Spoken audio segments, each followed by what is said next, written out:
Assalamualaikum warahmatullahi wabarakatuh. Nama saya Nurul Sabrina Husna binti Ramli. Nombor metrik saya 14 DKM 20F 2002. Hari ini saya akan membentangkan case study power transmission dan bearing.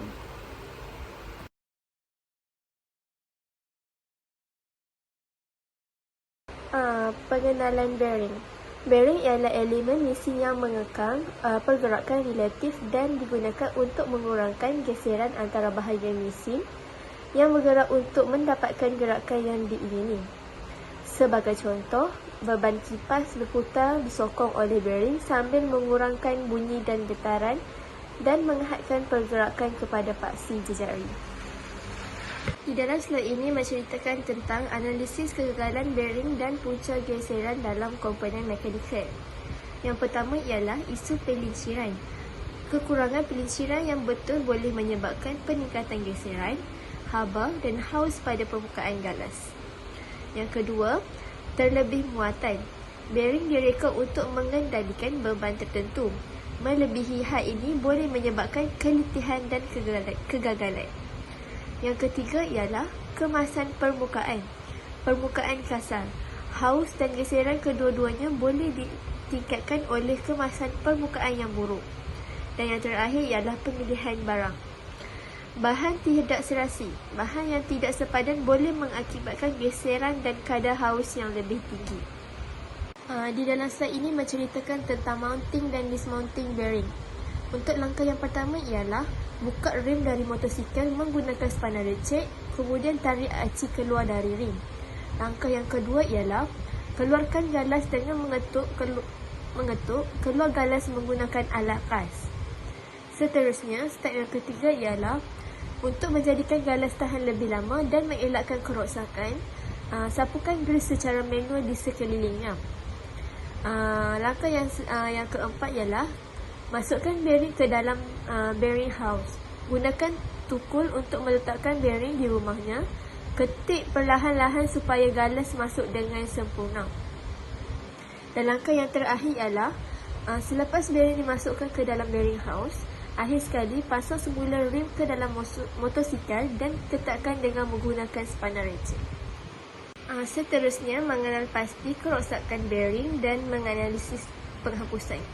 Dia ada 4, iaitu fetish failure, corrosion, overheating dan cage damage. Seterusnya, diagnosis punca kesan.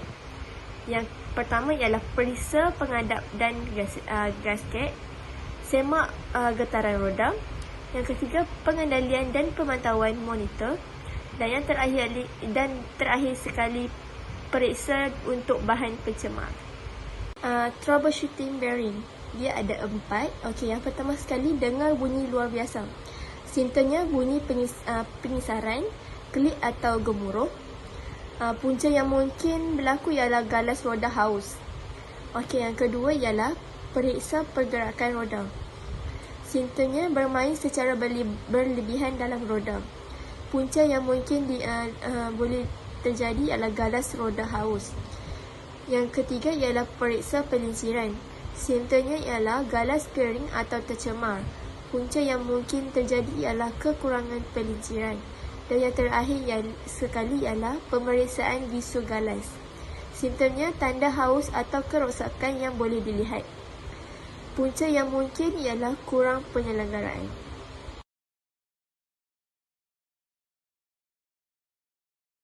Pengenalan power transmission. Dalam konteks kereta, penghantaran kuasa merujuk kepada mekanisme yang mana kuasa enjin dipindahkan ke roda, mendorong kenderaan ke hadapan. Proses ini melibatkan beberapa komponen seperti sistem penghantaran yang merangkumi gear dan kelas. Dalam transmisi manual atau penukar torque dalam autometer dalam transmisi automatik. Kuasa yang dijana oleh enjin dihantar melalui komponen untuk mengoptimumkan kelajuan dan torque, menyediakan tenaga yang diperlukan untuk memandu kenderaan dengan cekap. Dalam penghantaran kuasa dengan bahagian komponen mekanikal dalam drive dan aci rantai. Yang pertama ialah chain drive. Ada 4 kegagalan, iaitu sprocket wear, Disebabkan bersentuhan berterusan dan dengan rantai gigi, gegancu akhirnya boleh rosak. Yang kedua ialah pemanjangan rantai. Pautan rantai yang mungkin memanjang kerana perkara seperti peliciran yang tidak mencukupi atau pendedahan kepada beban yang tinggi. Yang ketiga ialah misalignment. Penjajaran sproket yang tidak betul boleh mengakibatkan pemantauan tidak sekata pada rantai, menyebabkan iklan haus yang dipercepatkan, mengurangkan jangka hayat kedua-dua rantai dan gegancu. Dan yang terakhir sekali ialah kekuatan bahan yang tidak mencukupi. Kekurangan peliciran yang betul meningkatkan geseran antara rantai dan pecutan gegancu, haus dan menggalakkan kegagalan pramatang. Shaft pula, fetish failure. Dalam aplikasi yang melibatkan beban kitaran, kegagalan kelitihan akhirnya mungkin berpunca daripada pengumpulan tegasan dan dalam alur kekunci atau jejari filet. Yang kedua ialah beban berlebihan. Mengendalikan aci melebihi kapasiti reka bentuknya boleh menyebabkan ubah bentuk, lenturan atau bahkan patah. Yang ketiga ialah misalignment. Pemuatan yang tidak sekata dan kepekatan tegasan tinggi disebabkan oleh aci yang tidak diselaraskan dengan betul dengan komponen yang dipautkan, yang akhirnya mengakibatkan kegagalan pramatang. Dan yang terakhir sekali ialah kekuatan material yang tidak mencukupi. Di bawah beban operasi menggunakan bahan yang terlalu lemah yang dimaksudkan boleh menyebabkan ubah bentuk atau kegagalan. Saya ini menceritakan tentang fungsi mengenai kaedah komponen. Dalam kereta, enjin menjana daya putaran atau torque. Daya kilas ini dihantar ke roda melalui sama ada sistem rantai dan gear atau sistem tali pinggang bergantung kepada reka bentuk kenderaan. Dia ada dua, iaitu sistem rantai dan gear dan belting system. Untuk sistem rantai dan gear, dalam sistem ini rantai disambungkan ke gear pada aci and coil, enjin dan satu lagi set gear disambungkan ke roda. Untuk belting system, tali pinggang serpentin sering digunakan sebagai ganti rantai dalam kereta tertentu. Tali pinggang dililitkan di sekeliling beberapa takal dan diikat pada aci and coil enjin.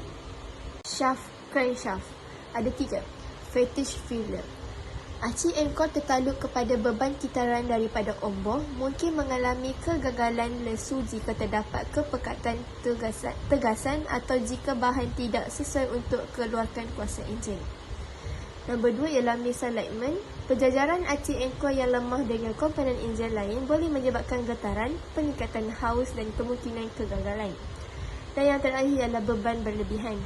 Jika enjin diubah sesuai atau dikendalikan melebihi kapasiti reka bentuknya, aci and coil mungkin terdedah kepada beban yang berlebihan yang membawa kepada ubah bentuk atau patah. Kenal pasti pemacu geseran, kerosakan dan analisis fungsi dalam sistem kereta. Yang pertama ialah pemacu geseran. Clutch system. Clutch adalah satu bahagian pemacu geseran kereta dengan kotak gear manual. Dengan menyambung dan mencabut enjin dari kotak gear, pemandu boleh menukar gear. Yang kedua ialah kerosakan dan komponen pemacu geseran. Clutch wear. Apabila clutch disambungkan dan dilepaskan dengan kerap, terutamanya dalam trafik, berhenti dan pergi atau apabila digunakan secara tidak betul, cakera clutch mungkin haus. Yang ketiga ialah analisis fungsi aci.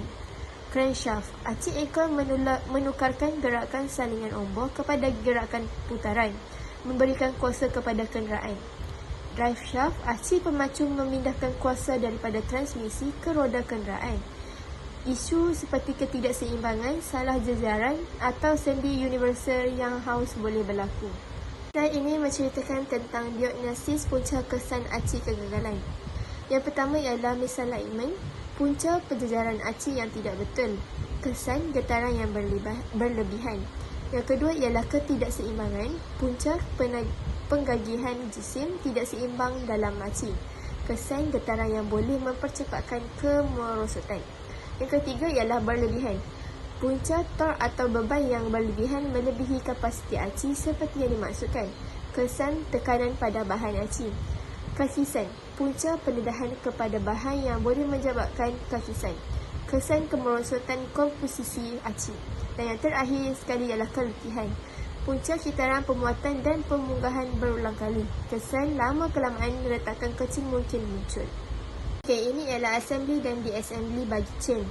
Yang pertama ialah untuk melepaskan pemancu rantai, tanggalkan 4 kepingan bol dengan sepanah gelang.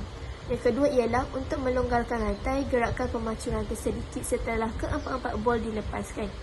Yang ketiga, dapatkan rantai baru untuk menggantikan yang lama.